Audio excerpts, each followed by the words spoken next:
Hola chiquillos, en esta clase vamos a hablar sobre las anacronías, obviamente relativo a lo que vimos en la clase anterior que tenía que ver con género narrativo.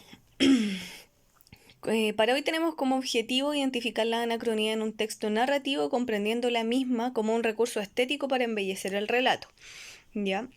La anacronía tiene como definición la alteración del orden cronológico de los sucesos en el relato. Yo ya les decía en la clase anterior que el género narrativo tiene por objetivo contar una serie de acontecimientos de forma general en un orden cronológico. Sin embargo, esto de la anacronía nos permite ir dando saltos a nivel cronológico, por lo tanto, por supuesto que va a ser una cuestión que nos va a ayudar a propósito de la estética y además de mantener la atención del lector, ya viajando hacia el pasado o hacia el futuro. Eso ambas incluye la anacronía. La anacronía entonces se divide en dos, la analepsis y la prolepsis. En primera instancia, la analepsis es el viaje o el salto temporal hacia el pasado. Por eso nosotros podemos distinguir dos. El flashback, que es uno de los más conocidos, que es este salto temporal hacia el pasado, pero muy breve. Y el raconto, que tiene que ver con el salto temporal hacia el pasado, pero de forma más extensa. Ya por lo tanto, ambas narran acontecimientos anteriores con respecto al presente narrativo. Y ojo con eso, porque recuerden siempre que donde comienza, ¿cierto? El relato, ese es nuestro presente narrativo y desde ahí nos podemos ir saltando temporalidades. ¿Ya? Así que ahí tenemos esas dos opciones y que tienen que ver o se diferencian principalmente por la extensión del recuerdo.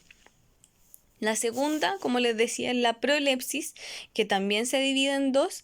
Y por supuesto la prolepsis, a diferencia de la analepsis, viaja hacia el futuro. Por lo tanto, es un movimiento que nos anticipa situaciones que van a ocurrir posteriormente.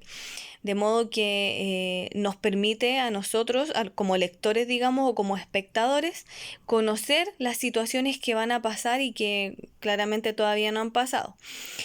Tiene estas dos formas, que la primera es el flash forward, que corresponde a la proyección breve, y tenemos la siguiente, que es la premonición, que esta tiene que ver con un salto más amplio con respecto al futuro. Ya tiene más o menos la misma relación que la analepsis con el flashback y el raconto. ¿Ya? Con respecto a la temporalidad narrativa, les quise integrar estos tres conceptos porque me parece importante que ustedes los conozcan en pro también de entender el presente narrativo. ¿Ya? La primera temporalidad narrativa es ab ovo. Esto quiere decir desde el huevo, y es cuando el relato parte en un orden cronológico, parte desde el comienzo y luego se va dando hasta un final. La siguiente es in media res, que significa en medio de, ¿cierto? Y tiene que ver con el relato que comienza en medio de la historia, por lo tanto hay saltos temporales hacia atrás y hacia adelante, ¿cierto? Hacia el pasado y hacia el futuro, por eso se llama en medio de, porque básicamente el relato comienza cuando la historia va al medio. Y la última se llama in extrema res, que obviamente tiene que ver con el final, que son estos relatos que comienzan contándonos primero el final y luego se devuelven. Nos pasa mucho en las películas, eso es un recurso que se utiliza mucho, que de repente comienza una película y un poquito más adelante nos dice 2 años atrás. O al revés, ¿cierto? También sucede mucho en las películas que llegan hasta un presente específico y después dicen 2 años después y nos siguen contando la historia. Por lo tanto, es un recurso que la verdad no se utiliza solamente en literatura, ¿ya? De hecho, acá les puse algunos ejemplos, principalmente busqué libros que también tuviesen película para que ustedes se les faciliten en realidad haber conocido esta obra, ¿sí? Con respecto, por ejemplo, al niño con pijama de rayas, por ejemplo, que es un relato ab ovo, porque claramente comienza en un presente específico y luego se va dando en un orden cronológico. Pensemos en Matilda. Matilda, si bien es un relato ab ovo, también tiene saltos temporales, por lo tanto, tiene flashback. Sí, tiene muchos flashbacks que aquí cuando en la ocasión cuando ella, por ejemplo, se da cuenta de que tiene poderes, ¿sí? Recuerda las cosas, entre comillas, malas que les pasaron para poder sacar de ahí fuerza y poder tener poderes, ¿cierto? Y así, un montón de otras cosas, por ejemplo, en la historia de Sherlock Holmes, que tiene que ver con la historia de este detective, ¿cierto?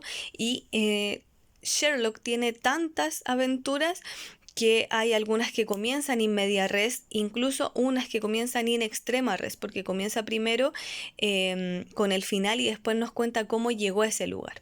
Así que bueno, es bastante interesante en realidad ir dándose cuenta de lo mucho que se utiliza este recurso.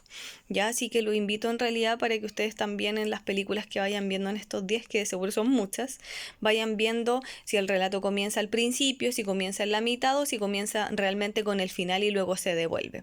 Asimismo, ver si tienen anacronía, ¿cierto? Si tiene flashback, si tiene un raconto por ahí, si tiene un flash forward. Eso es bastante común, como les digo, en las películas. Así que bueno, la actividad para este día va a ser reconocer la anacronía en el relato El hombre de la esquina rosada. Es un relato de Jorge Luis Borges. Yo les dejé el link ahí.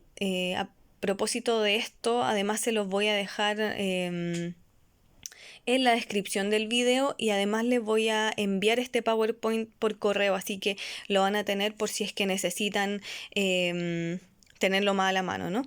Ahí está. Así que lo que sí me interesa es que puedan explicar en específico el tipo de anacronía que encontraron, por ejemplo, si encontraron flashback, especificar por qué y con qué enunciado se dieron cuenta de que era un flashback, ¿ya? Así con cualquiera de los otros. O sea, ustedes van a tener que leer el texto y ustedes mismos ser quienes reconozcan esta anacronía presente, ¿ya? Así es que eso. Cualquier cosa, como siempre, estoy a disposición de ustedes, chiquillos, y me lo pueden mandar a Webclass o al correo. Que les vaya bien con su actividad.